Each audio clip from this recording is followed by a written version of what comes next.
My sister slapped me in front of 200 people at her wedding because I wouldn't give her my penthouse. Turns out, a judge were watching. I bought my penthouse at 28 after grinding 80-hour weeks in finance. Floor-to-ceiling windows, rooftop terrace, downtown skyline views. It was mine. Every square foot earned through late nights and sacrificed weekends. My sister Madison always resented my success. While I climbed corporate ladders, she bounced between retail jobs and complained about life being unfair. Our parents enabled her, calling me selfish whenever I refused to bankroll her schemes. 3 months before her wedding, Madison called. "Hey, I need a favor." Her tone already irritated me. "Daniel's family is flying in from overseas for the wedding. Like 15 people. Hotels are crazy expensive. Can they stay at your penthouse for the wedding week?" I paused. "Madison, I only have 2 bedrooms. Where would 15 people even sleep? You have that huge living room and the terrace. They can bring air mattresses. It's just 5 days. You're traveling for work that week anyway. I'm not comfortable having 15 strangers in my home while I'm gone. They're not strangers, they're Daniel's family. Our family soon. Come on, this would save us like a couple $1,000s. The answer is no. They can split hotel rooms like normal people." She went silent, then her voice turned cold. "You're really going to make Daniel's elderly grandmother sleep in some budget motel? I'm sure they can find reasonable accommodations. This isn't my responsibility. You're unbelievable." She hung up. For weeks, my phone exploded with texts from family members calling me heartless. Mom left voicemails about how I was embarrassing the family. Dad said I was being unnecessarily difficult. I blocked them all. Wedding day arrived.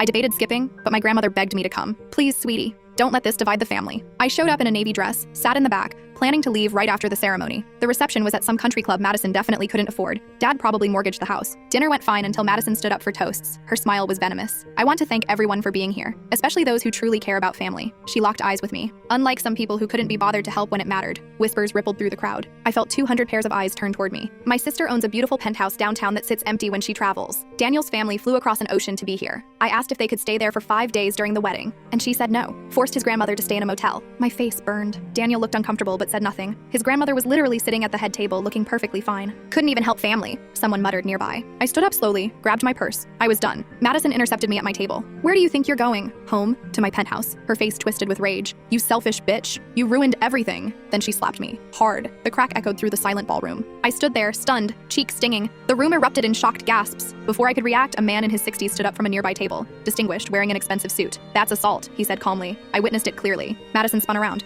"Who the hell are you?" "Judge William Brennan, Superior Court." He pulled out his phone, and I just recorded that entire exchange, including the defamation and the physical assault. The color drained from Madison's face. "Miss," the judge addressed me directly. "I strongly suggest you file charges. I'm happy to provide testimony." Madison started backpedaling. "It was just a family disagreement." She provoked me by humiliating us. By declining to house 15 people in her 2-bedroom apartment, Judge Brennan raised an eyebrow. "That's not provocation. That's a reasonable boundary." I looked at my sister, at Daniel standing uselessly behind her, at my parents frozen in horror. "I'll be pressing charges." "You can't," Mom shrieked. "She's your sister. She assaulted me in front of 200 witnesses and a judge because I wouldn't turn my home into a hostel." I left with Judge Brennan's card, filed a police report that night. The charges stuck. Madison pled guilty to avoid trial, got community service and anger management classes. The family disowned me for ruining her wedding. I sold the penthouse last month for twice what I paid, and bought something even better across town.